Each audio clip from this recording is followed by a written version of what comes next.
సమయంలో సజీవంగా ఉన్నటువంటి వారు పొద్దున్న కల్లా రైల్వే ట్రాక్ పక్కన మృతదేహమై కనిపించారు.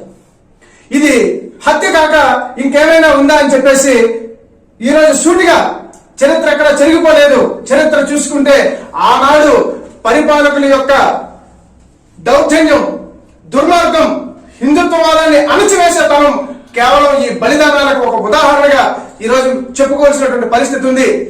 ఇవి కేవలం మా యొక్క అఖిల భారతీయ జనసంఘ పార్టీకి సంబంధించినంత వరకే. ఇవి కాకుండానే హిందుత్వవాదాన్ని అణచివేయడం కోసం, భారతీయతను తొక్కివేయడం కోసం ఈ దేశ సంస్కృతి, సనాతన ధర్మం, సాంప్రదాయాల్ని, ఆచార వ్యవహారాల్ని, కట్టుబాట్లని, విధానాలని అణచివేసేటటువంటి ప్రయత్నం కుట్రపూరితంగా ఎప్పటి నుంచి కాదు, ఎన్నో దశాబ్దాల ముందు నుంచే జరుగుతా ఉంది. ఇది చాలా స్పష్టంగా మనం అందరం కూడా తెలుసుకోవచ్చు. సో ఎప్పటికైనా మనం మేల్కొని దీన్ని ఆపకపోతే, దీన్ని నిరోధించకపోతే